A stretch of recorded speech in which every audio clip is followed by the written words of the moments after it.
जय श्री राम मित्रों, स्वागत है आपका हमारे YouTube चैनल नित्य कर्म पर। आज हम आपको सिंह राशि सितंबर 2021 का राशिफल बताने वाले हैं।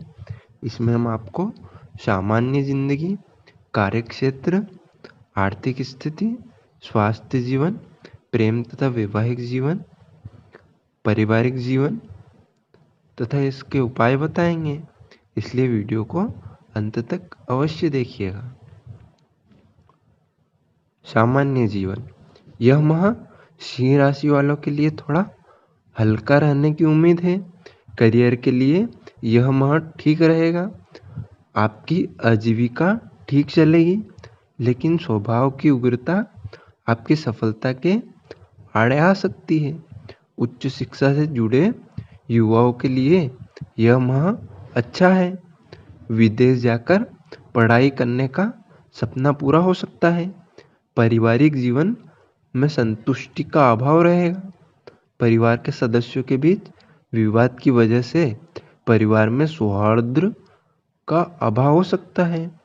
प्रेम संबंधों की दृष्टि से भी समय मिला जुला रहेगा।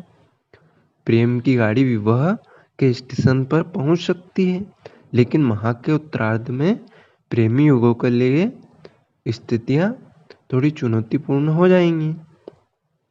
आर्थिक दृष्टि से भी यह माह मिश्रित फलदायी रहेगा। आमदनी और खर्च में संतुलन रखने के लिए आपको हिसाब किताब से खर्च करने की ज़रूरत है। स्वास्थ्य की दृष्टि से यह माह परेशानियों से भरा हो सकता है। सजग रहें और किसी प्रकार की स्वास्थ्य समस्या होने पर डॉक्टर की सलाह जरूर लें। कार्यक्षेत्र, सिंह राशि वालों के लिए करियर की दृष्टि से सितंबर माह अनुकूल रहने वाला है। बस आपको अपनी उग्रता पर नियंत्रण रखने की आवश्यकता है। राहु आपके 10वें भाव में विराजमान है, जो कर्म, व्यवसाय, पद, ख्याति का भाव माना जाता है। तो राहु को इस गोचर के परिणाम स्वरूप आप करियर को लेकर काफी सक्रिय यानी कर्मशील रहेंगे। आपको अपनी हाजिरवाबी से नौकरी में काफ़ी लाभ होने की संभावना है। अगर आप कोई दिमागी काम करेंगे तो उसमें पूरी सफलता मिलेगी, लेकिन एक बाधा भी है। ग्रहों के राजा सूर्य और सेनापति मंगल, जो दोनों गर्म ग्रह हैं, आपके प्रथम भाव में एक साथ उपस्थित है। प्रथम भाव जातक के स्वभाव का है, तो आपके स्वभाव में कुछ गर्मी रह सकती है, जिसका असर आपके काम पर भी पड़ेगा। स्वभाव से उग्रता के कारण कुछ बनते काम अटक सकते हैं, इसलिए बातचीत में थोड़ा संतुलन, संयम रखना बेहतर होगा। कारोबार, व्यवसाय के लिए यह समय काफी उत्तम है। आपके सप्तम भाव में देवगुरु बृहस्पति की उपस्थिति है और सूर्य तथा मंगल इस भाव पर दृष्टि डाल रहे हैं। यह स्थिति कारोबार में सफलता की ओर संकेत करती है। आपके कारोबार में बरकत होगी। कोई नया काम शुरू कर सकते हैं या वर्तमान कारोबार का ही विस्तार कर सकते हैं। आर्थिक स्थिति, यह माह आपके लिए आर्थिक दृष्टि से सामान्य रहने वाला है। ठीक से चलेंगे तो पैसे को लेकर दिक्कत नहीं होगी। सत्ता में विराजमान देवगुरु बृहस्पति की दृष्टि एकादश भाव पर है, जो आय का भाव होता है। यह आर्थिक दृष्टिकोण से लाभकारी है। माह की शुरुआत में बुध और शुक्र की उपस्थिति दूसरे भाव में है। यह योग भी आर्थिक दृष्टि से अच्छा माना जाता है। आय के नियमित स्रोतों से आपकी आय अच्छी रहने की उम्मीद है। हो सकता है आमदनी का कोई अतिरिक्त जरिया भी बन जाए। व्यवसाय कारोबार में लाभ होने की संभावना है। नौकरी पेशा वालों के लिए भी यह समय आर्थिक दृष्टि से अच्छा साबित हो सकता है, लेकिन माह के उत्तरार्ध में आपको सावधानी बरतनी पड़ेगी। आपके ग्रहों की दशा यह संकेत कर रही है कि उत्तरार्ध में आपकी आमदनी में गिरावट आ सकती है। इसके साथ साथ खर्चों में भी वृद्धि हो सकती है। कम आमदनी और अधिक खर्च की वजह से आपको तनाव आ सकता है, इसलिए बजट बनाकर चलना आपके लिए आवश्यक है। स्वास्थ्य जीवन। जहाँ तक स्वास्थ्य की बात करें तो सिंह राशि के जातकों के लिए यह माह बेहद सावधानी से चलने का है। स्वास्थ्य की दृष्टि से यह पूरा महीना आपके अनुकूल नहीं है।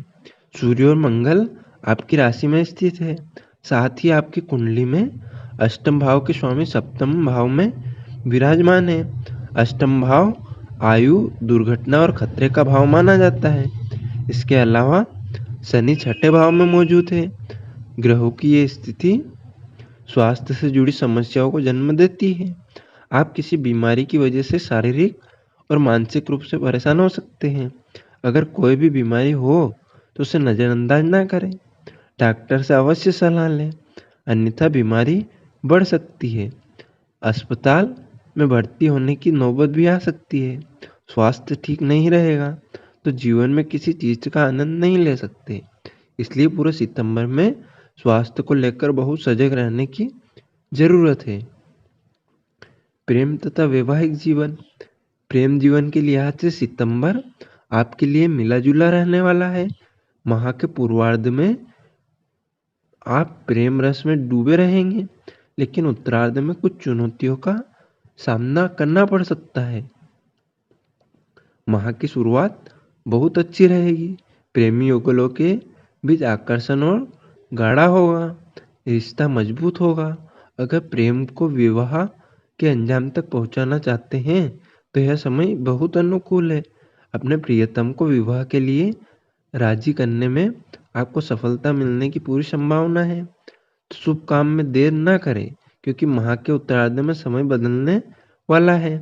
देवगुरु बृहस्पति उस समय छठे भाव में प्रवेश कर जाएंगे, जो रोग, शत्रु और ऋण का भाव होता है। बृहस्पति के इस गोचर परिवर्तन से प्रेमी युगलों के रिश्ते में समस्या आ सकती है। विचारों की टकराहट हो सकती है और किसी बात को लेकर विवाद हो सकता है। वही विवाहित जातकों के लिए महीने की शुरुआत में बृहस्पति की सप्तम भाव में मौजूदगी उनके दाम्पत्य जीवन के लिए सामान्य, लेकिन दोनों गर्म ग्रहों सूर्य और मंगल की सप्तम भाव में दृष्टि शादीशुदा जिंदगी के लिए अच्छी नहीं कही जा सकती। दोनों ग्रहों की यह स्थिति जीवन साथी के साथ रिश्तों में समस्या का कारण बन सकती है। तालमेल गड़बड़ाने की आशंका है, जिसके परिणाम स्वरूप झगड़ा विवाद हो सकता है। साथ ही 6 सितंबर को मंगल दूसरे भाव में प्रवेश कर जाएंगे, जिसके प्रभाव के कारण जीवन साथी को स्वास्थ्य से संबंधित समस्याएं हो सकती है। पारिवारिक जीवन।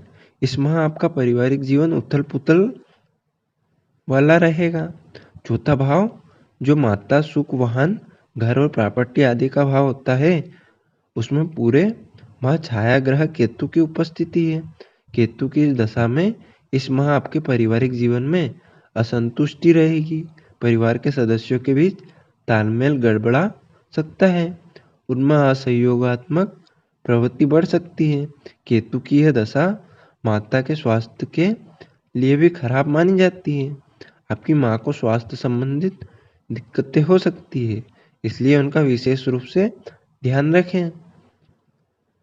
हालांकि सुख कारक ग्रह शुक्र की 6 सितंबर से तीसरे भाव में उपस्थिति आपको कुछ राहत दे सकती है, क्योंकि तीसरा भाव छोटे भाई बहनों का होता है। इसलिए यह समय उनके लिए अच्छा साबित हो सकता है। उन्हें किसी प्रकार का लाभ हो सकता है, लेकिन सूर्य और मंगल का गोचर दूसरे भाव में हो रहा है। द्वितीय भाव परिवार, वाणी आदि का भी भाव होता है। इन दोनों गर्म ग्रहों की दूसरे भाव में उपस्थिति परिवार में कलह को जन्म दे सकती है। उपाय यह है कि इस माह संकटों के निवारण के लिए बृहस्पतिवार के दिन केले के पेड़ की पूजा करें और पीपल वृक्ष को जल चढ़ाएं। रोली डाल पर भगवान सूर्य को जल अर्पित करें। पिता की सेवा करें व उनके चरण छूकर आशीर्वाद लें। किसी भी नज़र दोष व्यक्ति की सेवा करें।